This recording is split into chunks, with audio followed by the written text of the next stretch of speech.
My self DK Soni और आज हम बीकॉम फाइनल ईयर का इनकम टैक्स सब्जेक्ट ले रहे हैं और उसमें हम हेड ले रहे हैं इनकम फ्रॉम सैलरी। जैसा कि हम सभी जानते हैं 5 हेड्स होते हैं जिसमें फर्स्ट हेड है income from salary. Income from salary हर वो व्यक्ति जिसकी आय वेतन से हो रही है, चाहे वो गवर्नमेंट एम्प्लॉय हो या प्राइवेट एम्प्लॉय, सभी के लिए ये टैक्सेबल होती है।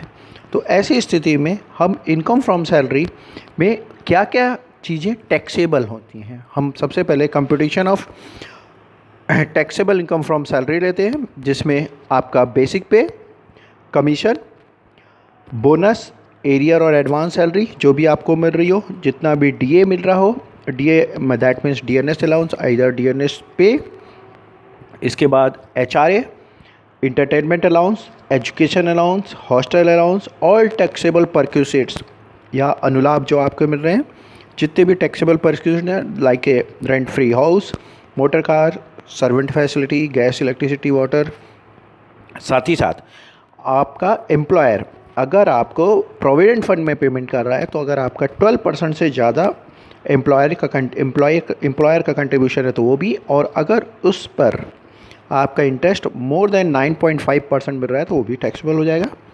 ये इन सब का टोटल आता है आपकी ग्रॉस सैलरी, और उसमें हम करेंगे डिडक्शन अंडर सेक्शन 16 की, जो कि स्टैंडर्ड डिडक्शन होगा मैक्सिमम 40,000 रुपीज़ की।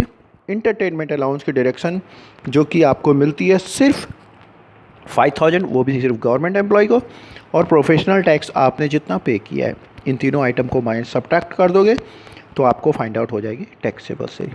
ये तो मैंने आपको जो बताया है एक मोटा मोटा बता दिया बेसिक। इसमें जो हेड्स में लिखे हुए हैं मैक्सिमम वो आइटम्स हैं जो कि मौस्तन मैक्सिमम क्वेश्चंस में रहते हैं। पर टैक्सेबल सैलरी, आप इस चीज़ को ध्यान रखिएगा, आपका एम्प्लॉयर जो कुछ भी आपको दे रहा है सब आपकी सैलरी है, सब आपकी सैलरी का हिस्सा है। अब यहाँ पर इनकम फ्रॉम सैलरी निकालने के लिए कुछ एक अलाउंसेस हैं जिसको हमको फाइंड आउट करना पड़ता है कि वो टैक्सेबल है कि नहीं है। कुछ तो ऐसे होते हैं जो फुल्ली एग्जम्प्टेड होते हैं, कुछ ऐसे होते हैं जो फुल्ली टैक्सेबल होते हैं। अब यहाँ पर हम क्या करते हैं, तो सबसे पहले आपको कुछ वैल्यूएशन देख लेते हैं, कि या फिर हम सबसे पहले देख लेते हैं कि कौन कौन से ऐसे अलाउंसेस हैं जो टैक्सेबल हैं।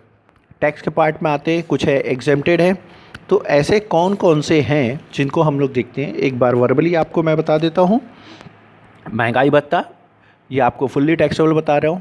सिटी कंपनसेशन अलाउंस, आपको मैरिज अलाउंस मिल रहा है, डेपुटेशन अलाउंस मिल रहा है, family allowance, wardenship allowance, non practice allowance, overtime allowances, medical allowances, servant allowance, proctor allowance. अच्छा देखिए, warden allowance and proctor allowance. Warden तो हम सभी जानते हैं कौन होता है, पर प्रॉक्टर क्या होता है? प्रॉक्टर वो पर्सन होता है जो हॉस्टल की देखभाल करता है। वार्डन हॉस्टल में रहने वाले स्टूडेंट की देखभाल करता है, परंतु प्रॉक्टर हॉस्टल की देखभाल करता है। लाइक है कहीं लाइट नहीं है, कहीं पानी नहीं आ रहा है, एक्सेट्रा। इसके बाद अगर आपको रिमोट एरिया में भेज दिया जाता है उसका अलाउंस, ये सब आपके फुल्ली टैक्सेबल हो जाते हैं। पर कुछ होते हैं partially taxable allowances. Partially taxable allowances में कितना पोर्शन टैक्सेबल है उसको हम फाइंड आउट करते हैं। तो सबसे पहले आता है HRA, हाउस रेंट अलाउंस, जो कि बहुत इंपॉर्टेंट है। मैक्सिमम क्वेश्चन में या तो HRA रहेगा या RFA रहेगा। RFA that means rent free house.